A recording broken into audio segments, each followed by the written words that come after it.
Minhas queridas amigas internautas, que bom estar novamente aqui com vocês na Web TV São Caetano, no programa Assunto de Mulher, todas as quartas-feiras, a partir das 3h30 da tarde, eu, doutora Silvia Petrelli, falando sobre o nosso universo feminino.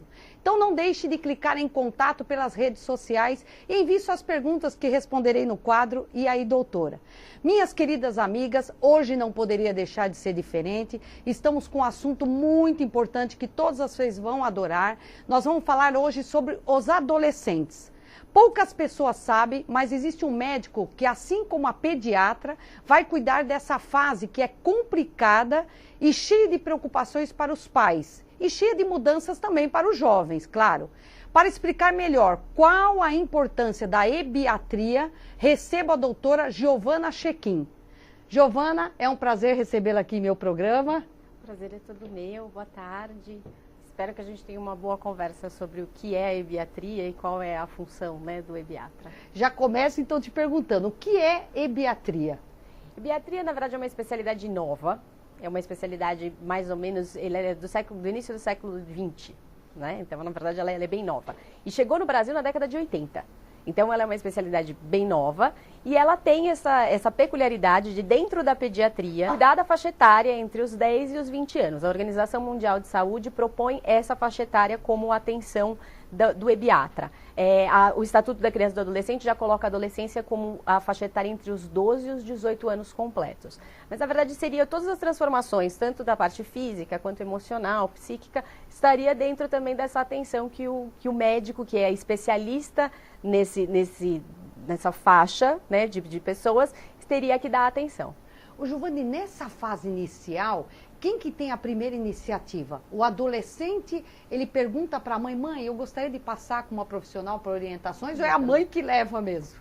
Geralmente é a mãe que leva. Isso é né, o corriqueiro do dia a dia de consultório, é a mãe que leva. Principalmente os meninos que ficariam ali naquela faixa de idade em que o pediatra não faz muito sentido, né? E, na verdade, a menina ainda teria como recorrer ao ginecologista, né? Teria algum tipo de atenção médica. Já o menino, não. Então, ele fica sem um acompanhamento médico que o pediatra já não faz mais tanto sentido. E aí, a partir daí, a mãe, às vezes, toma a iniciativa e ela leva o adolescente até o médico. E, Giovana, como que seria essas linhas mestras do pensamento desse adolescente? Como é que você foca isso quando chega para você? E, na verdade, tem uma peculiaridade da consulta do adolescente, que isso eu acho bem interessante a gente falar, que o adolescente ele é atendido sozinho. Diferente da pediatria, que a criança ela é vista sempre com a mãe, pelos olhos da mãe, pelas falas da mãe. Então, o pediatra ele lida com esse binômio sempre junto, né, mãe e filho. Já o adolescente, a gente fala que num primeiro momento a gente atende o adolescente e a mãe juntos no consultório.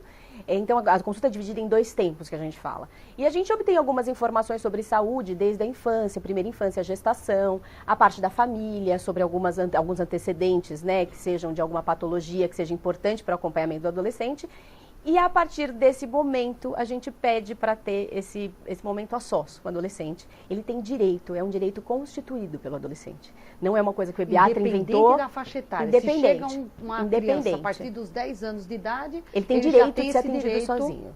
Né? Então, na verdade, o que a gente fala é um direito constituído pela própria lei. Não é uma coisa que o médico que dá esse direito para o adolescente. Então, ele é atendido sozinho, é abordado, assim, a gente fala que é o adolescente como um todo mesmo. A gente fala até de escola. A gente pode falar, mas não tem nada a ver ficar falando de escola. Então, tem tudo a ver. A gente fala dele como um todo, a gente dá uma passada em toda a rotina dele, para saber como que é a sua vida, quem é essa outra pessoa que está aí do outro lado. Porque o adolescente, ele passa por essa fase, a adolescência que todo mundo fala que tem uma coisa mais reivindicatória, uma postura um pouco mais... que é meio polêmica, que a gente fala, é porque eles passam a ter crítica. Quando você sai da infância e passa para essa fase intermediária, para a idade adulta, você passa a ter crítica, você tem opinião sobre as coisas. Então, não faz sentido deixá-lo como passivo. Ele tem que ser ativo. Abertura, né, Giovana? Dá abertura para eles contarem até um pouquinho o que eles sentem, né? Sim, sobre tudo que faz parte da vida dele e que pode estar relacionado à saúde dele e que a gente tem que dar atenção e tem que dar conta. né? Então ali é um espaço que ele usa para ele, sobre ele, e que ele começa a ter autonomia e responsabilidade sobre aquilo que está acontecendo naquele lugar. Que isso é o que o ebiatra, assim, que ele mais deseja quando chega no final do acompanhamento perto dos 18 anos, é perceber que aquela pessoa ela é sujeito. Ela é dona daquela ação de vir ao médico, cuidar da própria saúde. Eles chegam a vir sozinhos, sem a mãe, recebem a receita, o tratamento, os exames, sozinhos. Eles são capazes de continuar a sua vida sozinhos, a partir do momento que a gente dá alta e encaminha para o acompanhamento clínico adulto, né? E agora, Giovana, com essa geração cada vez mais precoce, como que os pais estão sentindo isso, né? Porque às vezes eles estão vendo que os filhos, aqueles filhinhos que eles tinham desde bebezinho, estão cada vez mais independentes, né? Sim, na verdade, até por essa, a própria Organização Mundial de Saúde colocou 10 anos, porque 10 anos já está dentro essa precocidade, né, das crianças que a gente tem visto, que todo mundo chamava de pré-adolescente. A gente já chama de adolescente. E os pais têm um pouco de dificuldade, porque dentro da própria síndrome da adolescência normal, que a gente chama, que toda síndrome, a gente fala que são vários critérios que a pessoa preenche em vários âmbitos de saúde, ela tem. E, por exemplo, um deles é a separação, da parte psicanalítica, a gente fala que é a separação progressiva dos pais. O adolescente ele tem que viver isso, ele não pode se manter ligado aos pais como na infância. A gente fala até que tem um luto dos pais. Os adolescentes, de certa forma, colocam os pais como os humanos. Eles eram heróis e os pais passam a ser humanos. E essa separação é muito difícil para ambos. Não é só para os pais, para os adolescentes também é difícil. Então eu acho que os pais têm um pouco de dificuldade, ainda mais quanto mais precoce isso começa a acontecer, que os adolescentes preferem ficar em grupos, preferem ficar com os amigos. Eles não querem mais ficar no domingo da vovó. Né? Então, isso acaba, essa separação, quanto mais precoce, acho que os pais sofrem um pouco mais, mas acho que eles têm que saber que isso faz parte do crescer, do amadurecer. E a gente vê muito, né, Giovana, porque é a diferença, eu digo, da nossa época com a geração de hoje, o que você falou, né? Eles não querem mais visitar os avós no domingo, talvez como a gente fazia. Eu estava comentando isso com meus pais ontem, né? Exato. Então, como que você orienta até os pais com relação a isso? Eu acho que os pais, eles tinham que ser, eu acho que os pais precisavam conhecer um pouco melhor os filhos. O que eu vejo hoje um pouco é assim, tem alguns pais que não sabem preferência dos filhos, do que eles gostam, do que eles não gostam. Então, existem alguns programas que, forçados, vai ser um drama para todo mundo. Eu acho que, eu sempre brinco com pais que falam na consulta que tem essa dificuldade de como lidar com alguns compromissos que são familiares. Eu acho que, assim, ambos têm que ceder. Ambos têm que ceder. Tem que ter uma conversa, acho que franca, o adolescente já tem condição de ter uma conversa de duas pessoas que têm cada um seus motivos para querer ou não querer fazer uma coisa, né? Então, assim... Já tem opinião própria, Opinião né? própria, Tem. né? Então, eu acho que ele pode ceder por uma parte e ir a um programa que seja importante para o pai ou para a mãe, e às vezes o pai também vai ter que ceder sobre alguma programação do adolescente dentro dos limites que são impostos, dentro do que o pai e a mãe aceitam como possíveis para aquela idade, para aquela maturidade do adolescente. Você acha que os pais, Giovana, tem mais dificuldade? Não. Ambos. De aceitar essa fase ou de orientar também? Os pais têm mais dificuldade com relação às meninas. Acho que os meninos, mesmo tendo aí a face da mãe como talvez a maior protetora, um pouco menos que o pai parece que quer, né, introduzir o filho na vida adulta, o menino. Eu acho que as meninas têm um pouco mais, têm uma restrição um pouquinho maior com relação aos pais. Isso de experiência, nunca vi nada descrito em estudo, mas experiência própria, eu vejo que os pais, quando vem acompanhado uma menina do pai, a gente vê que tem um pouquinho mais de conflito com relação às liberalidades. E me fala uma coisa, com relação ao adolescente nessa fase de você falar um pouco sobre a iniciação da vida sexual, como que você trabalha isso, Giovana? Então, com relação à iniciação da vida sexual, isso primeiro que é uma coisa, além da parte que a gente atende sozinho, tem a parte do sigilo, Silvia. Isso é uma coisa muito importante. Iniciação sexual não caracteriza quebra de sigilo na nossa especialidade. Então, o pai e a mãe podem querer muito saber. Mas se o adolescente me pede sigilo e ele tem condições de lidar com o que está acontecendo, ele tem noções de proteção, ele já chega até pedindo outros tipos de anticoncepção, além do condom. Então, assim, se tem essa qualidade no adolescente, a gente vê que a gente não tem necessidade de abrir muito isso para os pais. apesar de ser uma requisição muito importante deles, né? Eles querem saber, eles querem que te contem para você contar. A gente trabalha muito com os adolescentes para que as coisas comecem a ser um pouco mais honestas como pessoas críticas que conversam em casa, para que o médico não tenha que se interpor nessa relação dessa forma, né? Como quem faz, como se fosse uma intermediação entre o contar e o não contar. Não, na verdade eu sou um intermediador, mas eu sou um intermediador às escuras. Eu sou um intermediador que conversa muito com o adolescente e faz ele entender que a conversa em casa, às vezes ela é muito mais razoável do que o esconder, do que o ficar escondendo anticoncepcional na bolsa, e aí um dia tira tudo da bolsa e faz, voa tudo. Aí a mãe descobre. É isso, né? No meio do restaurante, no meio da casa da avó. Então, fica tudo muito mais complicado para eles mesmos. Então, a gente faz esse meio de campo, mas de uma forma menos explícita, assim, não é desse jeito. E não queira, Giovana, a convivência no dia a dia são com os pais, até orientar bem os pais como abordar tudo isso, Com né? certeza. Porque às vezes os pais ficam meio perdidos. E agora, você acha que existe, eu digo eu, né, como ginecologista, abordar a parte da sexualidade e tudo, mas você acha que você, às vezes chega 12 anos, quer saber mais sobre atividade sexual, você acha que tem uma idade determinada para início da atividade sexual? É difícil, né? É difícil. Hoje é muito, muito diverso, né? Existe uma média que a gente fala, as meninas aqui no Brasil entre 15 e 16 anos, né? Isso foi abordado cientificamente. Mas a gente vê que tem diversas faixas etárias, muito dependente também da condição socioeconômica. Tem vários parâmetros, né? Que você pode analisar relacionados a isso. Na verdade, assim, uma idade a gente diz que não tem, né? Assim, que seria permitido, que seria normal, não tem. A curiosidade sobre a sexualidade, eu costumo dizer que sexualidade todo mundo tem desde que nasce. Sexualidade não é uma coisa que você adquire a partir de uma idade. Na verdade, o seu interesse vai mudando em relação à sua sexualidade com o passar do tempo. Do mesmo jeito que uma mulher de 40 anos não tem o mesmo interesse sexual do que uma menina de 20. Não tem. Então, isso vai evoluindo e vai mudando. A curiosidade sobre coisas que a gente fala em consulta, eu acho extremamente saudável. Porque se um adolescente se sente à vontade de falar sobre a sua intimidade, sobre a sua sexualidade dentro do consultório, ele está tendo condições de assumir responsabilidades em relação a isso, do que ele está falando. Então, aos poucos, ele vai construir alguma coisa e ter noção de intimidade. Eu acho que isso é uma coisa que a gente fala de sexualidade, não é para você dividir com todo mundo na internet, né? Sim. Você não vai tirar uma foto de um jeito, mas eu só mandei para o meu melhor amigo. Não, mas então, a internet não é de ninguém. Ela, na verdade, assim, o fato de você ter mandado só para o seu amigo não garante que isso fique só com o seu amigo. Né? Dependendo do meio que você usa, e todo mundo gosta muito do WhatsApp hoje, o WhatsApp, dependendo como você configura o WhatsApp, ele não apaga as fotos nunca mais.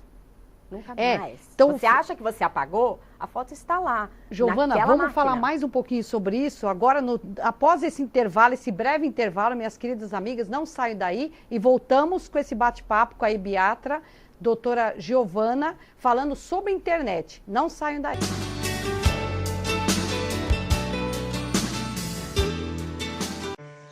O Brasil tem que acabar com a devastação das florestas. Meu nome é Fernanda Lima, estudante, e eu quero a lei do desmatamento zero. Eu sou a Marina Persson e eu estou com a Fernanda Lima. Os desmatadores querem afrouxar as leis que protegem as florestas. Não faz sentido o Brasil ser um dos grandes responsáveis pelo aquecimento global. Não vamos deixar isso acontecer. Já assinamos a petição pela lei do desmatamento zero. Assine você também. Compartilhe essa ideia.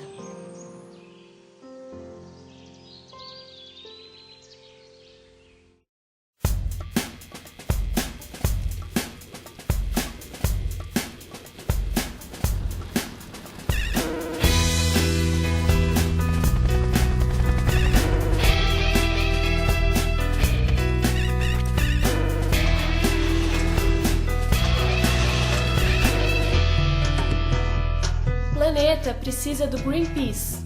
O Greenpeace precisa de você. Junte-se a nós.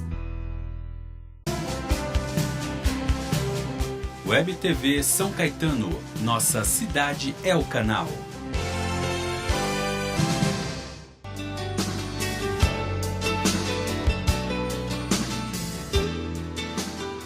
Minhas queridas amigas, após esse breve intervalo, eu volto agora com o quadro E aí, doutora?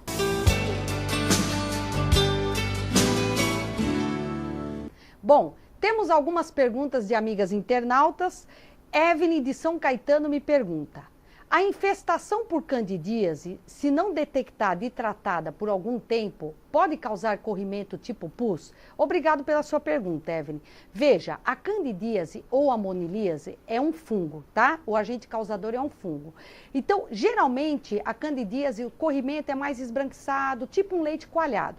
Se começa a ter candidíase de repetição, e você não chega a tratar essa candidíase, ela pode formar uma secreção tipo um pus. Só que o que é importante avaliar? Ver se não tem um outro agente causador nesse meio, tá? Pode ter uma bactéria associada. Então, assim, não deixa de passar com o seu ginecologista, ele vai poder examiná-la e ver qual é o melhor tratamento, tá bom? Luísa Mendes, de São Bernardo do Campo, ela pergunta: eu posso pegar AIDS ou HPV praticando sexo oral sem ejaculação? Boa pergunta, Luísa. Pode sim. Por quê? É o contato de mucosa a mucosa, tá? Então, o HPV, que a gente discute sempre sobre o HPV aqui no programa, você pode pegar em qualquer circunstância. Sexo oral, sexo vaginal, sexo anal e a AIDS também. Mesmo que você tenha um contato vaginal, sem o uso do preservativo, só de ter o contato da mucosa e às vezes aquela ejaculaçãozinha que tem, sai aquela secreção um pouquinho antes da ejaculação mesmo, ele pode levar a contaminação, porque são fluidos, ou seja, secreção vaginal e a secreção do esperma. Então fiquem atentas, não deixe de usar camisinha sempre, tá bom? Eu gostaria de saber, Ana de São Bernardo do Campo, ela gostaria de saber se quem tem o HPV NIC1 pode fazer sexo oral? Veja, Ana, veja, se você tiver, pelo que você está me passando, o que você está me passando? Que o NIC1 é uma lesão no colo do útero. Se não tem nenhum diagnóstico externo, de alguma verruga, alguma lesão externa, e o homem, a mulher for fazer o sexo oral no homem, que não tenha nenhuma lesão no pênis, ela até pode. Se o homem for fazer na mulher, que ela não tenha nenhuma lesão fora, pode, mas veja, pode ter lesões subclínicas, lesões latentes. Então, sempre, gente, eu friso para vocês, não deixa de usar camisinha independente de qualquer situação, tá? O que você me perguntou, você focou mais no colo do útero, que é o que você está me passando. Mas veja as preocupações de poder ser contaminado também por causa de outras lesões que às vezes nem iniciaram ainda. Às vezes estão naquela fase subclínica ou na fase latente, tá bom? Lourdes da Silva gostaria de saber: eu tenho muita dor de cabeça e cólica durante a pausa da pílula. É normal? O que pode ser feito? Veja, Lourdes, não é muito comum você ter nessa pausa. Mas sem você alterar seu ciclo menstrual com o uso do método que você está fazendo uso, você pode sim associar alguma medicação durante esse período sem você mudar seu anticoncepcional. Então, assim, converse com o seu médico para ele poder te orientar de acordo com as suas queixas, qual que é o melhor tratamento para você durante essa fase que você tem esses sintomas, tá bom? Mais uma perguntinha aqui de Sônia Ribeiro, de Diadema. Ela gostaria de saber: quando eu posso colocar o DIU depois de um parto cesariana? Eu posso enquanto estou amamentando? Veja, Sônia, pode sim. Você pode fazer uso do DIU, que é um dispositivo intrauterino, e o SIL também, que contém uma progesterona, um hormônio, que geralmente coloca-se a partir, veja, das 40 dias pós-parto, mas alguns colegas esperam até o segundo mês. Por quê? Porque às vezes no parto normal, como dilatou muito o colo do útero, esse útero vai voltando ao seu tamanho normal, tá? Então eles preconizam a partir dessa fase. Mas você pode fazer uso desse método sim, tá bom? Bom, minhas queridas amigas, agora volto com esse bate-papo gostoso com a ebiatra Giovana. E já te pergunto um pouquinho, Giovana, falando um teminha um pouquinho mais sobre a sexualidade. Quanto à homossexualidade na adolescente, como a ebiatra aborda esse tema? Na verdade, assim, com relação à sexualidade, a gente sempre fala que a gente tenta ser muito sutil, né? Tudo que é muito desastroso, assim, no atendimento do adolescente, que você fica com uma certa ansiedade, né, de ter uma resposta, isso acaba afastando o próprio adolescente do acompanhamento, não necessariamente do acompanhamento ideal, né? Às vezes ele vai às consultas, mas é aquela consulta meio mecânica, aquela consulta meio engessada que a gente fala. Então, a gente vai com muita calma, perguntando sobre relacionamentos. A gente costuma, isso não é uma coisa do ebiatra, a gente costuma falar se a pessoa tem alguém. A gente não usa, mesmo até que tenha, todo mundo fala assim, mas tem gente que dá para perceber. Tudo bem, mas a gente fala que o ebiatra, eu não tô lá para julgar. Isso que eu falo, às vezes eu não acho tô que lá vão julgar, né? eu não tô lá para nada, eu não sou mãe, eu não sou juiz, eu não sou amigo também, que nem eles brincam, eu não sou brother, né? Brother eu não sou. Mas assim, eu tenho um papel lá. E quanto mais eu conseguir aproximar esse adolescente de mim e que ele perceber que aquela consulta é muito mais para ele, não é tanta curiosidade minha de saber sobre ele, é porque faz parte desse descobrir a pessoa, né, a gente abordar certos temas. Acho que não se deve ter muita ansiedade de falar sobre homossexualidade ou não. Hoje a gente vê que a maioria dos adolescentes, isso da experiência própria, muitas meninas com relações, na verdade, que a gente fala homoafetivas, né, meninas que dizem gostar de meninos, mas se relacionam com meninas. Isso eu diria que é quase uma moda, tá? Mas veja, eu acho que o que a gente precisa afirmar neles é que opção sexual não precisa ter pressa. Opção, orientação sexual, de quem você gosta mais, né? Se você gosta de meninos e meninas numa certa fase, você está buscando a sua identidade. Na adolescência é a fase que isso é mais adequada de se acontecer, mas não se apresse, né? Observe muito o que você gosta, quais são os seus gostos, para onde... Então, abordar isso que a gente fala, essa a sutileza. Para ele não ter pressa de se definir, porque existe uma pressão, seja de que parte isso que for. Eu ia falar, porque às vezes, e como que os pais, você acha que os pais, com relação a isso, qual a dica de como eles devem lidar com essas circunstâncias? Você acha, Giovana? Porque também é difícil... É difícil. Na verdade, assim, os pais, a gente diz que, na verdade, assim, os pais, eles seriam grandes observadores, e os maiores, eu diria, porque eles estão lá no dia a dia. Eu vejo recortes, por isso que eu falo, eu adoro trabalhar com adolescente, mas eu sei que é difícil conviver com eles. É difícil, porque é uma fase muito difícil. Então, eu acho que os pais, para eles abordarem esse tipo de coisa, eu acho que é isso também. Tente pela sutileza, não é o escondido, o fingir que não vê, não é isso. É justamente, acompanhe seu filho, saiba do que ele gosta, do que ele não gosta. Que lugar que ele frequenta, que lugar que ele não frequenta, não tanto colocando tantas barreiras e tantas coisas para que ele não se exponha a uma relação homossexual. Não é bem por aí, né? Parece que adolescente é assim mesmo, parece que quanto mais coisa você põe, parece que ele mais pega uma escada, um banquinho verdade, e vai subindo para ultrapassar aquele limite, né, que você pôs. Então, eu acho assim, quanto mais você enfrenta, eu acredito que não seja a melhor estratégia. Apesar de eu achar que adolescente precisa de limite. Eles precisam. Só que o limite ele não pode aparecer só na adolescência. Aí, como pediatra, eu falo que limite você tem que ter desde que você nasceu. Autocuidado e responsabilidade é uma coisa de cada fase da vida que os seus pais têm que te dar e têm que saber tirar. Que às vezes, Giovana, vão querer buscar mais lá para frente e não conseguem, né? Não consegue, na verdade não faz sentido. O limite vem de baixo, vem da adolescência. É verdade. Exatamente, não faz sentido. Um pai e uma mãe que quer colocar limite numa determinada fase da vida, que seria a adolescência, para o adolescente não faz sentido. Porque esse é o momento que ele vai mais reivindicar e a gente fala que eles são opositores desafiadores. Isso faz parte. Não é uma coisa de personalidade.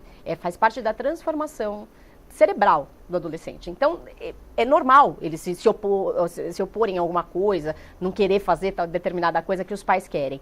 Mas o fato de existirem limites anteriores a isso, não fica tão perdido esse negócio. Você não vai porque eu não quero. Né? Eu nunca ouvi um não, vai ouvir não agora? Que ele não quer ouvir não, que ele não...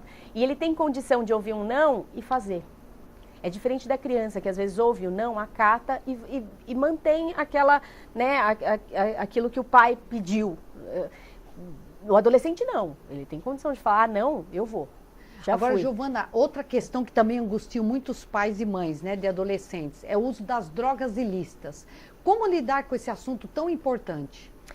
Com relação às drogas ilícitas, eu acho que os pediatras têm que começar a se atentar para isso também. Algumas exposições, inclusive a exposição a determinados riscos que a gente fala. Existe hoje um questionário que a gente aplica que chama CRAFT. Ele tem fácil acesso na internet, até se os pais tiverem curiosidade de ver. Ele é um questionário, ele já é validado em todas as línguas do mundo, porque é um pedido de todas as academias, né, de pediatria do mundo inteiro para que apliquem esse questionário. E o primeiro risco que a gente pergunta, que o C é de carro. Então, se por acaso o jovem se expôs ou esteve no carro ou na moto de uma pessoa que bebeu ou usou algum tipo de droga, independente dele ter usado.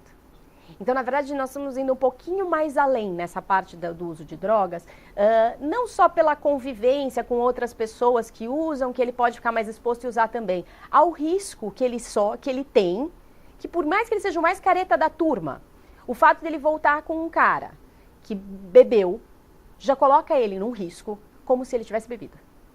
Porque ele está dentro do carro daquela pessoa dirigindo. Então, o questionário começa assim, e a gente olha muito mais que relação os adolescentes estabelecem com a droga. Cada vez mais, a nossa preocupação é achar que, assim, as exposições, as experimentações, se tornam um uso muito fácil. Porque o cérebro do adolescente, nessa fase, ele passa por uma morte de neurônios que só acontece isso 2 vezes na nossa vida. Assim que a gente nasce, a gente sai ao mundo, a gente tem a primeira poda neuronal, que é poda mesmo, de cortar. E a segunda é na adolescência, que é responsável pelo tédio. Acho que todo adolescente já se sentiu entediado. Essa é a sensação. Os neurônios morrendo dá a sensação de tédio. E algumas vias do nosso cérebro que não são bem utilizadas são essas que são escolhidas para morrer. Quando você tem um adolescente que teve algum tipo de experimentação ou está tendo algum tipo de uso, tanto das drogas lícitas quanto as ilícitas, inclusive álcool, ele ativa um lugar do cérebro que chama centro de recompensa. O centro de recompensa, ele já é o mais aceso, que a gente fala, o mais em atividade de um cérebro de adolescente. Se ele é estimulado, nessa hora da poda neuronal, ele não deixa de existir. Então, o adolescente que experimenta drogas e usa drogas na adolescência, ele é talvez o indivíduo mais certo que seja dependente químico na idade adulta. Então, hoje, a nossa política como ebiatra é postergar o máximo que você conseguir de um adolescente, que o interesse e a curiosidade passe para idades um pouquinho mais para frente, é melhor. Quanto mais jovem ele se envolver, a gente sabe que por condições cerebrais, ele vai manter uma ligação cerebral ali acesa a vida inteira, porque ele não teve essa poda. Ao contrário de alguns adolescentes que chegam a experimentar na idade adulta alguns tipos de droga, mas eles não evoluem da experimentação. Eles não vão ao uso, muito menos ao abuso. Né? Quando chega aos 20, 21 anos. Já passou aquela fase? Passou essa fase que seria muito crítica, né? De uma exposição seria muito arriscada. Então, o nosso tipo de enfrentamento, inclusive com os pais, que a gente fala, ocupem mais seus adolescentes na parte assim, uma rotina um pouco mais cheia, uma rotina menos vazia. Sim. Não deixe eles muito à mercê de algumas coisas que a gente sabe que, pela curiosidade, pela fase de experimentação da adolescência, eles podem se expor. E essa fase não é legal. Então, quanto mais velhos eles vão para esse tipo de experimentação... Então, todo adolescente que é engajado em esporte, em algum tipo de curso, em música, em preencher dança, mais o tempo, né, Giovana? Preencher o tempo. Eu acho que quanto mais eles estão envolvidos com essas coisas, eles estão envolvidos com outros tipos de experimentação. Que é o que instiga o cérebro deles. Uhum. E com outros tipos de centro de recompensa, não o da droga. O centro de recompensa deles fica ativo com outras coisas. É com uma atividade física, é com tocar uma música, com conviver num grupo, fazer algum tipo de voluntariado, esse tipo de coisa. Né? Essas orientações são muito importantes, são excelentes, Giovana, que você está passando, para minhas queridas amigas internautas, porque às vezes tudo isso é fazer pensar como que está, né, o filho dele, o jovem, né, no dia a dia. E voltando a falar um pouquinho da relação do jovem com a internet, como os pais e os próprios adolescentes devem lidar com isso? Eu comento sempre que existem os dois caminhos da internet. A internet é muito boa, veja, eu não estou fazendo nenhuma apologia, né, ao contra. Muito pelo contrário, eu acho que na verdade ela abriu portas, ela abre um mundo completamente, né, disponível para que a gente possa ter acesso. Em compensação, o que eu acho é que os jovens eles incorrem invariavelmente a parte má da história. Né, que é essa coisa, talvez por uma certa ingenuidade, talvez por uma certa dificuldade de perceber que ali não vai além da... Ele acha que as informações não saem daquele ponto. Saem daquele ponto. Né? A gente não consegue assegurar a internet do outro. Então, a partir do momento... Quantos suicídios, né, Giovana? A gente sabe que eu tenho histórias de pacientes que mudaram de cidade. É verdade. Porque houve uma, né, assim, é viral mesmo. Uma disseminação de determinadas fotos. É verdade. E histórias tristíssimas, assim, porque na verdade são adolescentes que não tinham condições de lidar com um tipo de coisa dessa. Envolveu a família inteira, porque chegou. As fotos chegou até... Como a internet é tão aberta, não ficou nem no mundo adolescente que era daquele... Não ficou. Né? Isso chegou aos pais, isso chegou às famílias conhecidas dos pais. Então, dá uma reviravolta na vida da pessoa. Então, eu acho que o que eles precisam se policiar um pouquinho é um pouquinho dessa reflexão só. É legal conversar na internet, é legal conhecer outras pessoas de outros lugares, mas eu acho que você, às vezes, precisa ter um cuidado extra com o que você posta, né? Em que lugar você posta e se tem segurança naquilo ou não. A gente fala marcar encontro às cegas. Isso é uma coisa extremamente antiga, só que a internet ela proporcionou de uma forma mais às cegas ainda, eu acho, né? Porque você pode ser qualquer pessoa que você quiser atrás da tela e... Com certeza. Né? E ir para um encontro às cegas com uma pessoa que também você não conhece. Você era a pessoa que você queria atrás da tela e você vai encontrar com outra pessoa que era o que ela queria ser atrás da tela. Então a gente fala, principalmente nisso, para os adolescentes, não incorram na coisa, vou num lugar que só vai estar eu e ele. Leve uma amiga. Sim. Vá ao shopping, praça de alimentação. Se Onde não tiver como gente. evitar, o ideal é que você não marque um encontro às cegas, afinal você não sabe quem é aquela pessoa e você pode estar correndo um sério risco. Então a gente sempre fala assim, a gente às vezes é damage control, que a gente fala, a gente controla os danos, né? Então assim, é ruim marcar um encontro às cegas? É péssimo. É péssimo. Mas, se você conseguir controlar algumas coisas do tipo um ambiente público, um ambiente em que tenha outra pessoa que você conhece, que você pode fazer um sinal, que você pode mandar uma mensagem, que você pode, né, pedir socorro a alguém se você se vir ameaçado, pelo menos mal. Com certeza. Né? Lugar aberto, onde tenha mais gente. Giovana, eu digo que o tema é bem abrangente, né? Que pena. Estamos no final de mais um programa, mas já fica o convite para você voltar, porque nós temos muitas coisas ainda para perguntar, que eu tenho certeza que minhas queridas amigas internautas gostariam de saber. Eu gostaria que você deixasse aqui a sua mensagem e seu contato para minhas queridas amigas internautas. Certo. Na verdade, a minha mensagem é a seguinte. Eu acho que cuidem dos seus adolescentes, pensando que eles estão mais próximos dos adultos que vão mudar alguma coisa na vida da própria família e da comunidade. Então, deem mais atenção para eles, menos como um problema e mais como uma solução. Eles, na verdade, eles são uma solução sim, eles precisam só, talvez, de uma atenção um pouquinho diferente do que a gente está acostumado com uma criança e com o adulto. E o meu contato, na verdade, eu tenho um e-mail.